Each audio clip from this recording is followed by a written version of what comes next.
What if I told you that an entire generation of British children sat down to school lunches so bizarre, so uniquely British, that people who grew up eating them still argue about whether they were wonderful or absolutely terrible? Spotted dick, semolina pudding, jam roly-poly, smash instant mashed potato, and a dinner lady with the authority of a head teacher and the patience of someone who had been ladling food since before you were born. This is the story of the Great British School Dinner, and it is unlike anything that happened on either side of the Atlantic. Picture a British primary school somewhere between the 1950s and the 1980s. Stone buildings, drafty halls, the smell of boiled cabbage reaching you before you even got through the front door. If you were a British child during this era, that smell was simply Tuesday. The British school dinner system was one of the most ambitious social welfare programs in post-war history. After the Second World War, the government made it a legal requirement that every child attending state school be offered a hot meal at lunchtime. Not a sandwich, not a snack, a full hot-cooked dinner. The idea was that many children, particularly in poorer families still recovering from wartime rationing, might not be getting enough to eat at home. The school dinner was designed to fix that. And fix it they did in the most thoroughly British way imaginable. Which is to say, with absolute authority, very little flexibility, and a menu that hadn't changed since roughly 1953. Let's talk about the main course first. Mince and potatoes was the backbone of the British school dinner for decades. Ground beef, cooked down until gray, mixed with a thin gravy and served alongside a mound of boiled or mashed potato. It was simple. It was filling. It was the kind of meal that made a 12-year-old feel vaguely philosophical about whether food was supposed to be enjoyed or simply endured. Spam fritters were a genuine school dinner staple well into the 1970s. A slice of canned spam, battered and deep-fried, served alongside chips and a ladleful of baked beans. For children who grew up eating it, this dish represents an entire era. For everyone else, it requires a moment of silence. Then there was the liver. British school kitchens served liver with a regularity that still causes trauma responses in people who are now in their 50s and 60s. Liver and onions, liver and mash, just liver full stop, staring up at you from a divided tray, daring you to eat it. Unlike the mystery meat in American cafeterias, there was nothing mysterious about the British school liver. You knew exactly what it was, and it was waiting for you every single week. Fish on Fridays was a tradition so deeply embedded in the British school dinner calendar that even non-religious schools followed it without question. Battered fish, usually cod or haddock, served with chips and a small scoop of mushy peas. This was the one day of the week where the queue actually moved faster because most children genuinely looked forward to it. But if the main courses were a mixed experience, the puddings were an entirely different story.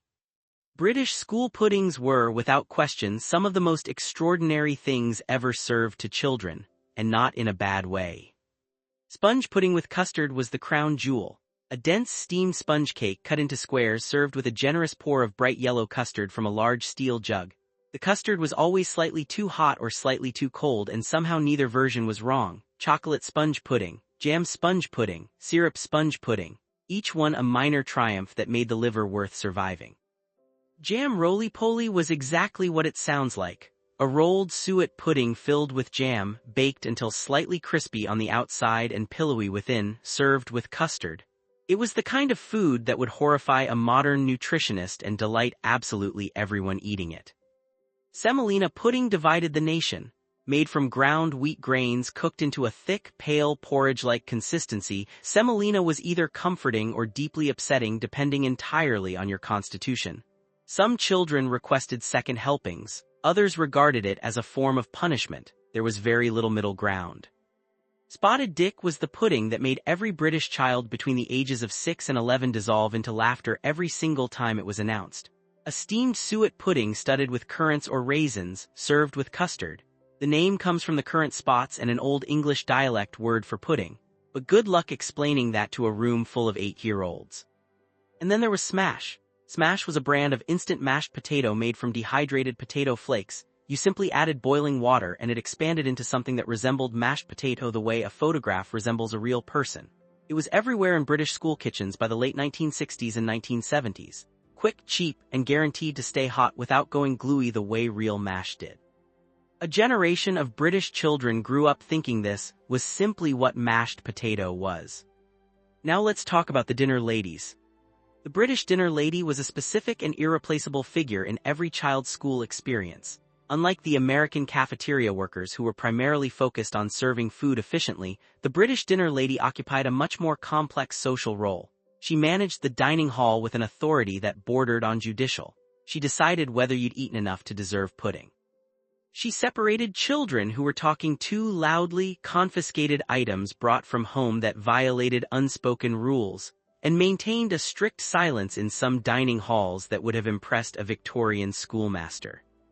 But she also remembered your name. She knew which children were having a hard week. She quietly added an extra potato to the tray of a child who looked hungry.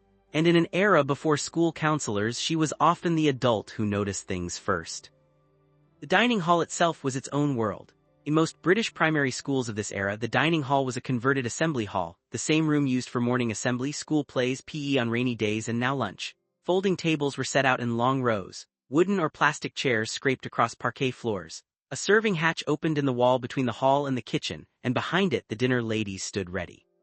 There was a strict order of events. You washed your hands before entering, you collected your tray, you joined the queue, you told the dinner lady whether you wanted more or less of each item, though less was usually met with a look suggesting you might want to reconsider. You found a seat often assigned by year group.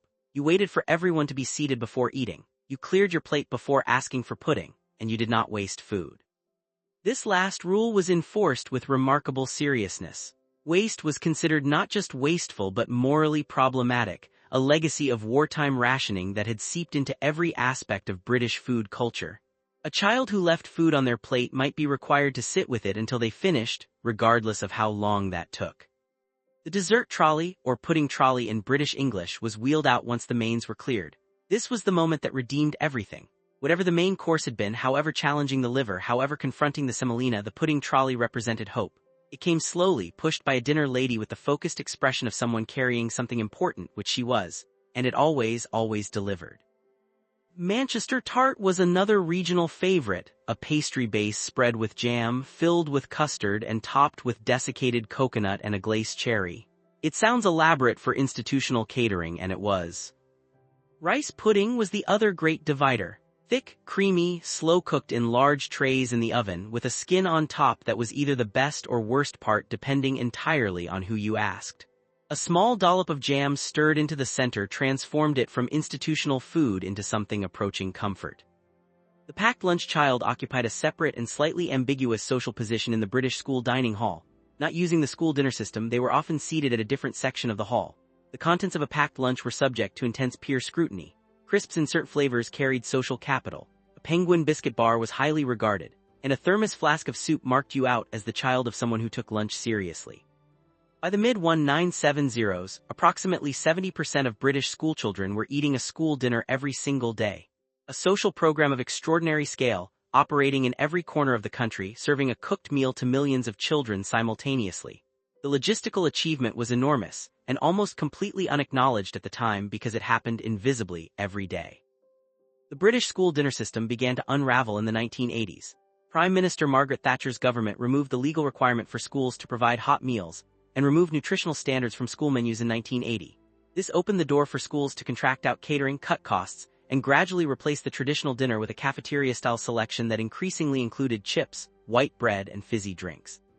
By the late 1990s, the old British school dinner had nearly disappeared. What replaced it was faster, cheaper, and often significantly less nutritious than the liver and onions dinner it replaced, something few people had thought possible.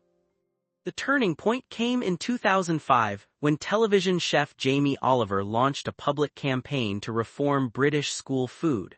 The resulting documentary series caused a national conversation that eventually led to new nutritional standards being introduced in 2006. But nothing that came after ever quite recaptured what the original British school dinner had been, not the food itself, which was genuinely inconsistent at best, but the ritual of it. The shared experience of sitting down together for a cooked meal in the middle of a school day. The dinner lady with the ladle, the custard jug, the slightly terrifying liver, and the pudding at the end that somehow made all of it worthwhile. It is only in retrospect, from the distance of decades, that people who grew up inside that system have begun to understand what it actually represented. Not just a meal, but a daily act of collective care embedded in the structure of the school day so completely that nobody thought to question it until it was already gone. If you were a British child of a certain era, you know exactly what that dining hall smelled like. You remember the sound of metal cutlery on divided plastic trays. You remember the dinner lady's eyes tracking the room. And somewhere buried in your memory is the exact taste of school custard, too thick, slightly too sweet, served at entirely the wrong temperature, and you'd give anything to taste it one more time. So here's a question. If you grew up eating British school dinners, what was the one thing on that menu you've never stopped thinking about? Was it the sponge pudding, the spotted dick, the liver you swore you'd never eat but somehow ate every single week? Tell me in the comments where you went to school and what they served, because somewhere out there, someone is sitting with the exact same memory, wondering if anyone else remembers the custard.